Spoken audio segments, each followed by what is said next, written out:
Roxo Media House.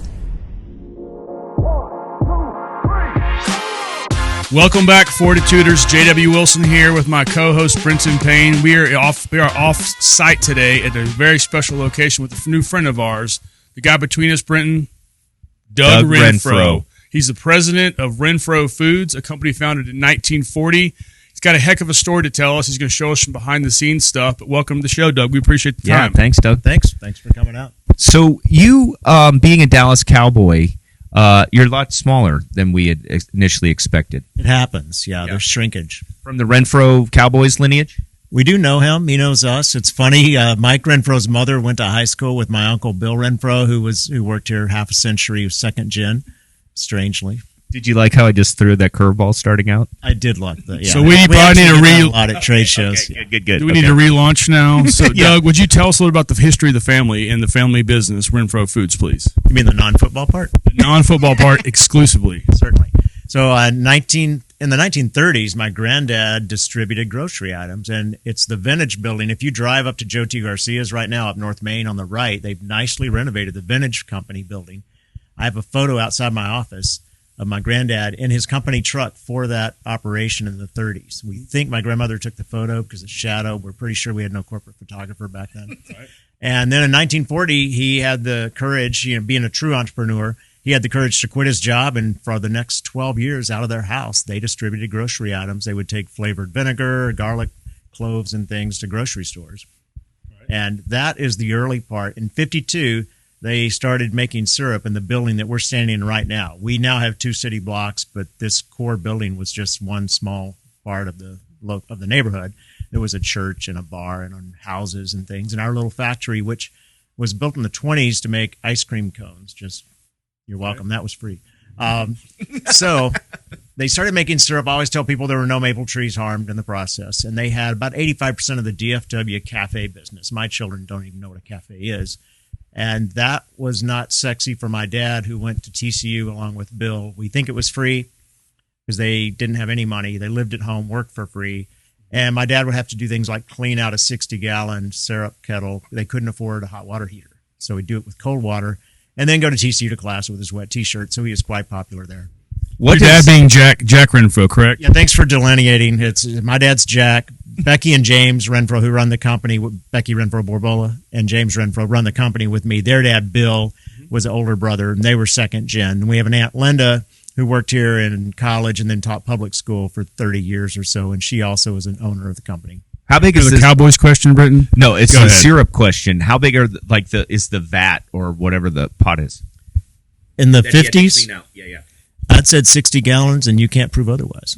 And is it just a painstaking task to clean it with cold water? He indicated it was very, what's the opposite of fun? Very not fun. Yeah, and that was what they did for quite a while. Then in the late 50s, early 60s, they started making a southern relish called chow. And when Becky and James and I were children, that's all we made. And now we make it 4 hours a month, if that tells you how things have changed over time. What's a southern relish? Chow. No, what is it?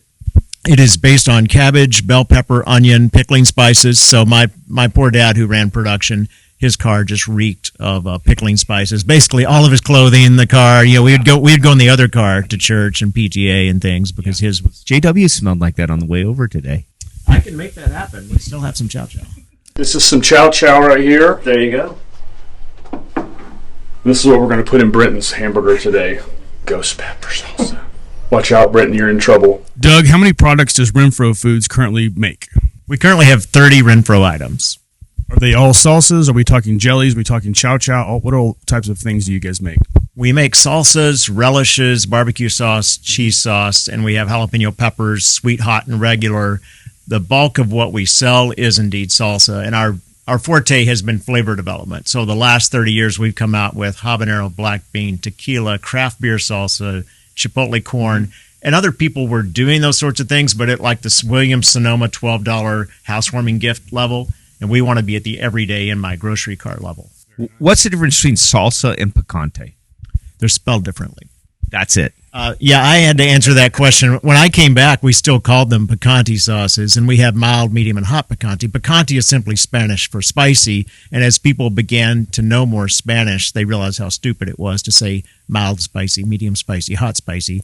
So we changed the names from picante sauce to picante salsa and then to salsa. And our green taco sauce, we changed to green salsa because you don't always want to have a taco. Okay. So was your family making this while they were doing the syrup, like at home, just for a home meal type of deal? No, but that's a really romantic backstory. We make. I just envisioned. Yeah, I like that a lot. Don't distribute these groceries. We're going to make a quick salsa here for ourselves. Now, it's better to be lucky than smart, and sometimes things come along and you've got to be smart enough to take advantage of it. And there was a guy making taco sauce who got in over his head, and my dad and my uncle went over there and said, it would fit nicely with our operation. And chow has the velocity of a snail, so that not a lot of money around when you just make a little southern relish. Yeah. And with taco sauce, it wasn't a lot more. When we went into salsa, everyday salsa, that's when the velocity really took off. Because you go to a football game and have a hosting party at your house, any kind of party, you'll eat the whole jar usually. What is the most popular product that you guys make currently? The number one item is habanero, which is extra hot. That was one of the first two items I got to create after they put me in charge of R&D in my spare time as a finance weenie with all my training. And at the time when we came out with it, we actually had comments internally that it wouldn't sell much because it's crazy hot, which now, of course, you go to Chili's in London and you can find habanero, chipotle, whatever. But people really got into it. The American palate has gotten so much more heat tolerant over time. We had a shipping clerk who started eating like a tablespoon of the habanero salsa a week. And by the time he retired 10 years later, he was eating a bottle a week. Really? So what do you think that the cause of that was? Like, so the heat deal is fairly new in the American cuisine, but has it been in other cultures, or what's going on with the U.S. eating hotter stuff?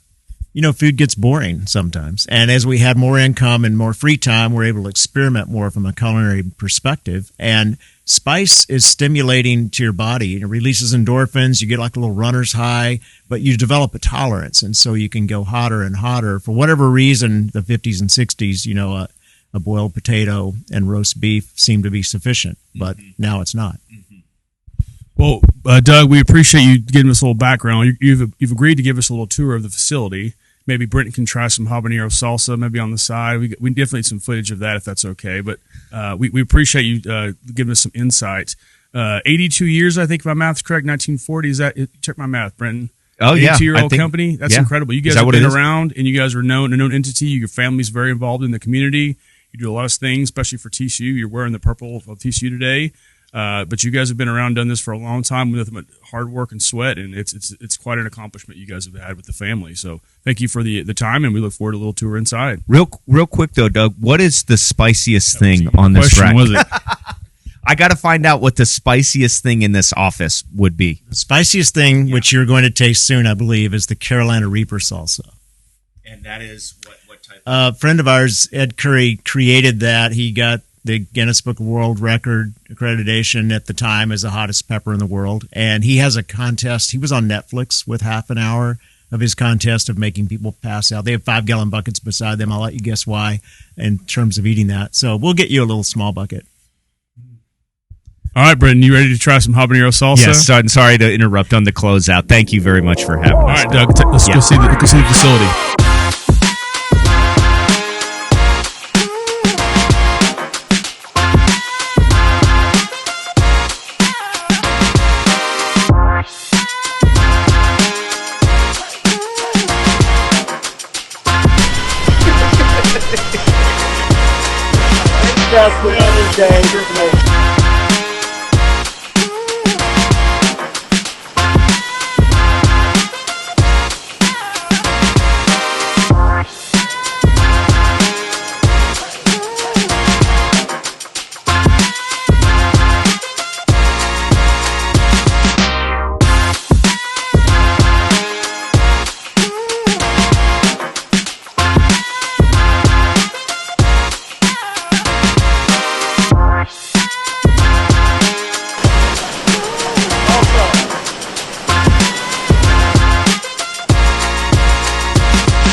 here with Doug Renfro, president of Renfro Foods, in front of the Walsa in the warehouse. Watch out for that card.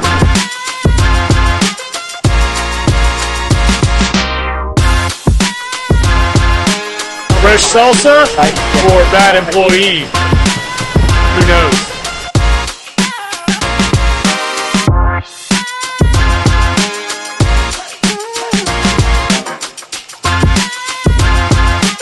We found the real secret sauce here.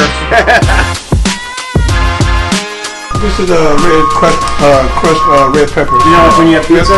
Yeah. Well, we buy like 10,000 pounds of it. Oh, wow. If you want to put your nose down there real close to it, do it. You'll be sneezing for hours. Oh my God. Seriously? Yeah. And I would come after classes and do this for like 7 hours. Yeah, you're welcome. Wait, I'm feeling it in the lungs. Here with Doug Renfro of Renfro Foods and Mr. Allergies in the spice room. No, I'm seriously coughing. That's from breathing that. This place smells wonderful, but you gotta be careful. Street value of a bag like this, Doug? $2 million. Yeah. All right. Thank you. How you feeling? I got another sneeze coming. I'll tell you here in a second. The I feel a sneeze and I can't stop. Got a little pepper up there. Okay, I'm good for a second. We wanted to thank Doug Renfro, President of Renfro Foods, from giving us a tour of this wonderful facility. Thanks for being such a steward of the city of Fort Worth. We appreciate you. It was an amazing opportunity to see what goes on behind the scenes. I still feel it up here in my nasal cavity. But thank you again. Yeah, thank you, Doug. Yep. So we always end the show in the studio with asking somebody, familial aside, and this is beautiful family facility. You guys have built this great business on it. What's the best day of your life? That is a hard one. I mean, from a brand perspective, I think the day that we were on the cover of a trade magazine with Coca-Cola is an example of brand flavor development and innovation. Our peach salsa and Coke with lime were featured right centered on the magazine that went internationally. To think that our little family business was compared to Coca-Cola for flavor innovation was huge. Yeah. Would you eat the two together and Absolutely. wash it down? Have you had our Diet Coke salsa? No, I haven't. It's delicioso. Okay.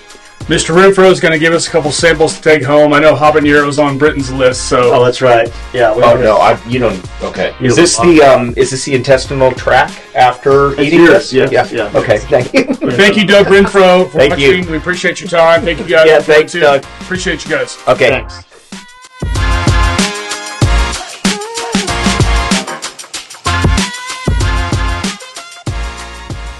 Roxo Media House.